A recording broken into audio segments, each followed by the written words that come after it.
ஒரு இதை பண்ணுங்க, இப்படி பிஸ்னஸ் பண்ணுங்கன்னு சொல்கிறோம். ஒருத்தங்க செஞ்சு சக்ஸஸ் ஆகிட்டாங்க. அதனால் நமக்கு ஒன்றும் பற்று வராது.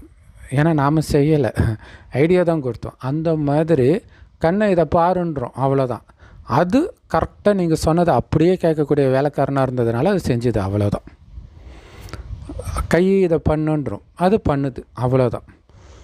ஸோ அதனால் ஒவ்வொரு காரியம் செய்யும் பொழுதும் கர்ம பந்தனத்திலிருந்து விடுபட்டு செஞ்சிங்கன்னா கர்மாதீத்த நிலை அனுபவமாகிட்டே இருக்குன்றார் இல்லையா. அந்த கர்மத்தில் சிக்காமல் ஒரு அதான் சொல்கிறேன்ல, தேர் ஓட்டுற மாதிரி.